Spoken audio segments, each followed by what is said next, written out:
Alors aujourd'hui, nous sommes dans la baie de Poiras. On a notre alternateur qui a cramé il y a 3 semaines. On ne sait pas pourquoi, c'est le deuxième qui crame en une année. Et on attend l'arrivée du nouveau. Et pour éviter d'aller du côté d'Istanbul dans des ports qui sont relativement onéreux, on s'est mis à l'ancre ici au milieu du port. Petit coin sympa.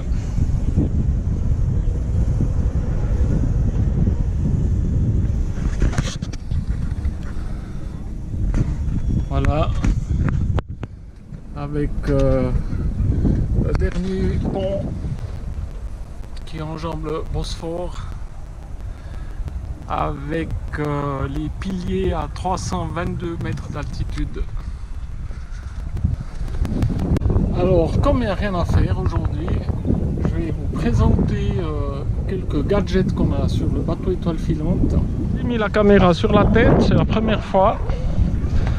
On va aller à l'avant du bateau.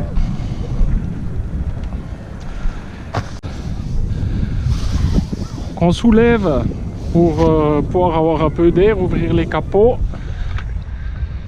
Si on vient voir ici dessous, on se couche. Voilà, il y a le moteur Torqeedo, le sac avec les accessoires, gilet de sauvetage, etc. qui sont planqués dessous, et comme ça tout est abrité. Et quand on la met au jus, il y a tout qui est dedans pour partir. Ici dans le puits de Chêne, on a une ancre CQR de réserve avec 40 mètres de corde plombée sur 5 mètres. Ici, on a la petite bouée grippie pour marquer la position de l'ancre. Alors on trouvait ça super, mais on a eu quelques soucis avec ici la corde qui surpatte de temps en temps, et puis il faut tout démonter. Ça c'est chiant. Et puis le deuxième problème, c'est quand le bateau tourne, et la grippie s'est déjà pris dans le gouvernail. Et en fin de compte, on était amarré après la grippie et non plus après l'ancre. Donc, j'aime plus trop la mettre. Éventuellement en mouillage forain quand le bateau bouge pas pour montrer l'emplacement de l'ancre.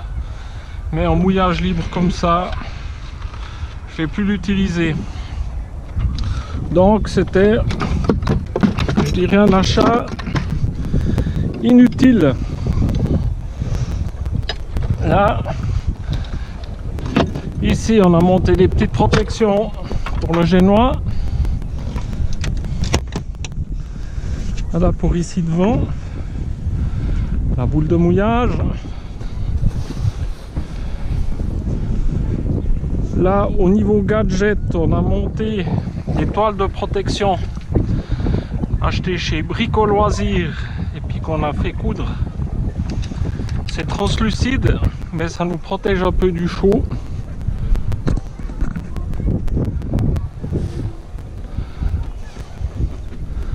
Voilà. Ici, petite marche d'escalier pour permettre de monter depuis le côté, mais comme on voit, après une année d'utilisation, de temps en temps, elles ont pété, mais ça fonctionne toujours. Ici, une sangle qu'on n'a pas encore utilisée pour les mouillages forains. Et de ce côté-là, une corde flottante de 100 mètres pour les mouillages forains, plus des protections contre les rats qui sont montés.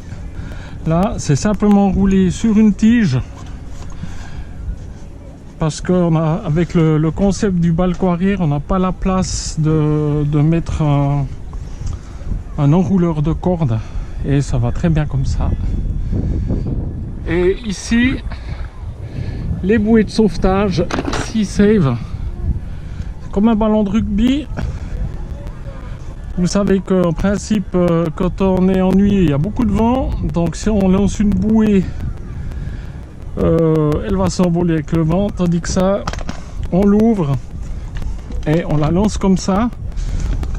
Elle va s'ouvrir dans l'eau. La pièce en plastique va couler, mais attachée d'après la bouée qui est en forme de U, qui va se gonfler toute seule. Et ça va faire une petite ancre flottante pour éviter que ça dérive trop vite. Voilà, ça prend peu de place.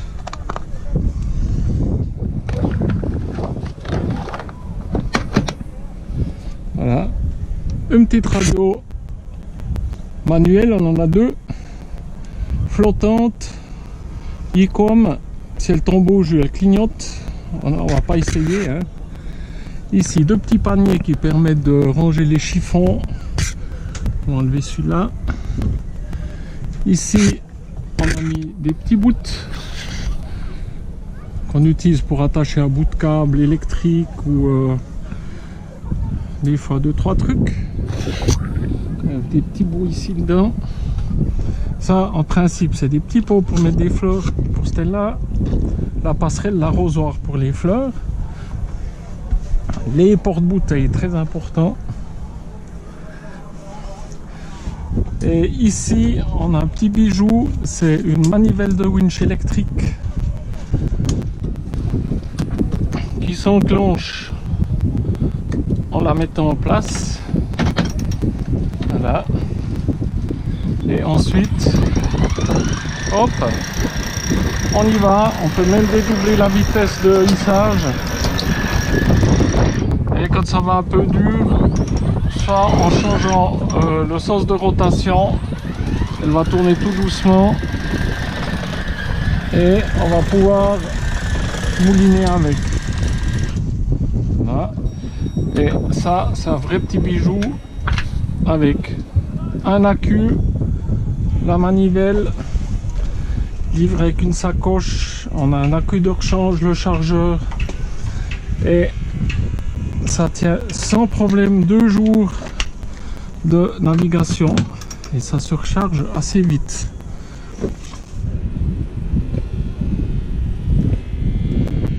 Voilà pour la manivelle e-wincher. Il y a une petite application qu'on voit pas bien là sur le téléphone. Donc le téléphone communique avec la manivelle via Bluetooth et ceci permet d'avoir des statistiques et de régler 3 niveaux de couple de serrage pour pas par exemple déchirer sa moelle, etc. Vraiment un outil fantastique. Ensuite on a la télécommande pour le pilote automatique. Un truc qu'on utilisait souvent sur le lac Neuchâtel parce que ça circule pas mal.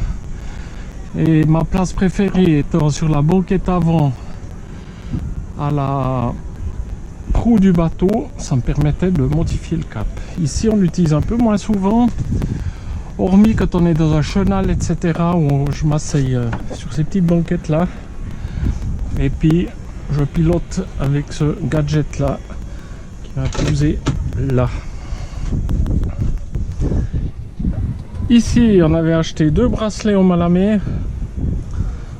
On est déçu, on a eu contact avec l'entreprise, on va les renvoyer pour test parce que rien que le fait donc ça marche avec le Bluetooth sur le téléphone. Donc dès que le système perd le signal, le téléphone se met à piailler, il montre la carte, il montre l'endroit où la personne est tombée à mer, plus la direction à prendre avec le bateau. Donc c'est super et tout, mais ça s'enclenche de façon intempestive. Donc on a fait l'expérience en navigation de nuit. Moi j'avais le bracelet, tout d'un coup tu as le téléphone qui se met à sonner, c'est la panique à bord. En fin de compte il s'est rien passé. Et rien que partir à l'avant du bateau, des fois ça s'enclenche. Donc on n'est pas très content de ce truc pour l'instant. Autre gadget, c'est la télécommande pour lever et descendre l'ancre avec un compteur de chaîne que j'ai installé. Alors ça c'est bien pratique quand on est solo pour descendre l'ancre et éventuellement pour la remonter, pour autant que la chaîne se range correctement dans le puits de chaîne. Et ici un gadget qui coûte rien pour les mouillages, c'est un télémètre à laser qui permet de viser un objet et de donner la distance de l'objet. Donc quand on se met au mouillage, ça permet de prendre des points de repère, voir si on dérape, ou alors voir si un bateau qui est trop près lui fait remarquer qu'il est trop près. Alors je crois que ça vaut ouais, 70 €, un truc comme ça. Ça porte jusqu'à 900 mètres. Alors voilà pour les petits gadgets. Ici une lampe vert, rouge, blanc pour prendre sur l'annexe si on se met de nuit. Comme ça on a une petite lumière conforme. Alors ici on a des petites lampes de cyclistes à LED avec différents modes.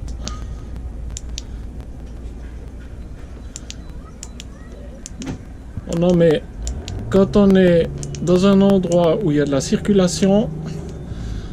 On en met une de chaque côté, une rouge derrière, une blanche devant, histoire de mieux sécuriser le bateau, parce que des fois le feu de mât, si en arrière-plan on a une ville ou quelque chose, on ne le voit absolument pas. Donc ça permet de tirer l'attention et d'éviter une collision.